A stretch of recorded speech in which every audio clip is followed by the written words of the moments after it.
All right, I just wanted to show you some of the upgrades that I've done. This is a 270 Pacific Explorer 2024 model, and done a couple things. We made a kind of a canvas enclosure back here that folds down and completely removes, but basically the idea here was to have a spot in the back to be able to tent or have some cover when we're camping, and another family could sleep back here. Put a cot back here or something. I have the diesel heater going right now and it's actually really warm. It's like 40 degrees outside, but probably 70 in here.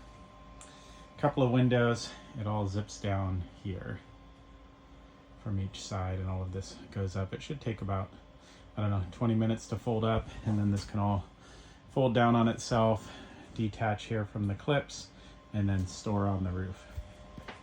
And the second thing is I put in a hot water system with a faucet, or a shower in the head, and then a new faucet. So I'll show you that real quick too. I put a spigot out here for the kind of like a freshwater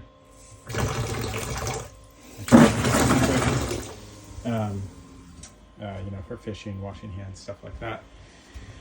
Basically, what I did is I have an 11-gallon electrical hot water tank here. This is the new edition, kind of tucked up over in the corner.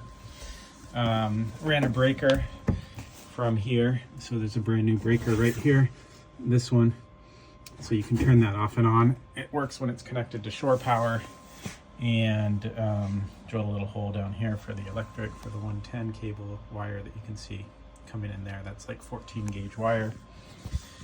So that seemed to heat up in about actually an hour and a half to heat that 11 gallon tank. And then you got 31 gallons on this tank, so it added another 11 gallons to your total water storage, which is nice. The thing is this has an element in it, so you got to be careful not to burn it out if you run out of water. So I probably will install like a water gauge there to be able to tell me where my water level is, and then mount it here or somewhere in the boat. There was a little the water pump here that went to the sink where these two bolts are, just a little one, and it went directly up into here.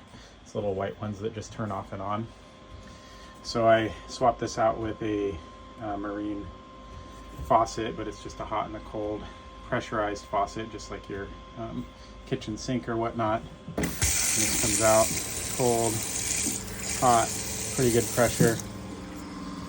This is a 2.9 gallon per minute tank that I got, and basically plumbed. So it comes from the fresh water here is the outlet. It's 1/2-inch hose, goes into the pump. That's kind of the main change.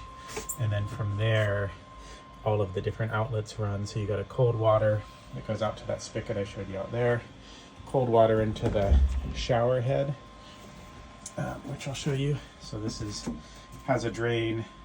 That drain goes into there and gravity feeds out, or it has a float switch, so it'll pump out if you need to. But basically you can take showers in here. I installed a thing here. So you turn this on, hot, cold, and you just have a shower. You can hang it up somewhere in here if you want to take your showers. So that's kind of nice. And so that just mounts there. And then it's all kind of run in the back there. The 1/2-inch water hose comes in here and then tapped right into there. I was going to hang it up here, but this is a pretty thin wall, so I didn't want to like drill through that. So you got hot and cold in there, and then you got a hot and cold run into here, right under the sink, and then you got a cold out to there. So that's all kind of the new stuff. And the only thing to keep in mind is I tapped into the same electrical that the old small pump was using that went to the kitchen sink. It's right here. It has a 3 amp breaker that's up under the dash behind there. And so you just find the 3-amp breaker, swap it out with a 10-amp breaker, which is what this requires, and then everything works well. And then put a little on-off switch under here for your pump. That's actually just a fuse right now, but I'm going to swap that out with an on-off switch so you can turn your pump off and on demand when you want to. So I think that's about it. It will be nice to camp with. And got these little curtains installed. This was kind of a hack design, but really cool. Just bungee cords and Amazon curtains, so those cover everything up. And then if you want to just take the whole thing off, you can just detach it there. And you put some little hooks, some little rings there that kind of go into the same screws that this is mounted from. That whole system took like a half hour to install, but it's nice privacy curtains when you're camping too. So, all right, I think that's about it for now.